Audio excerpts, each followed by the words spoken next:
In this video, I'm going to show you how to add USDT to Phantom Wallet. So I'm going to be using the Phantom Wallet browser extension, but you guys could also do this on your mobile device, but the UI just might look slightly different. But anyways, guys, all you want to do from here is you want to go to the bottom menu and you want to select on this option right over here of this like compass. Then you want to go to the search bar and then just look up Jupiter like so. And then you should get an option that looks like this. It will say sites and then Jupiter. So go ahead and just press on that. And then it is going to open up a web page that looks like this.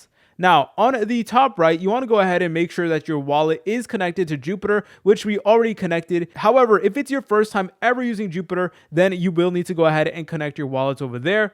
But anyways, guys, all you want to do from here is you want to sell whatever like type of asset that you do have in exchange for USDT. So let's say, for example, we wanted to go ahead and sell some Solana, and then we wanted to go ahead and buy USDT with that Solana. You guys could absolutely do that. Then you guys can go ahead and select on how much Solana, or it could be like any other token you have. It could even be like a meme coin that you actually want to go ahead and turn into USDT. But the point is, you want to go ahead and make sure that you do have money, and then the money over here where it says sell is going to go ahead and get you USDT. So you can go ahead and enter in how much Solana or whatever asset you want to sell. So it could be half or maximum over there. It really is up to you. And then once you're done with that, you can go ahead and press on this button that does say swap. And it's honestly that simple. If you guys found this video helpful, make sure to leave a like and subscribe. I'll see you in the next tutorial.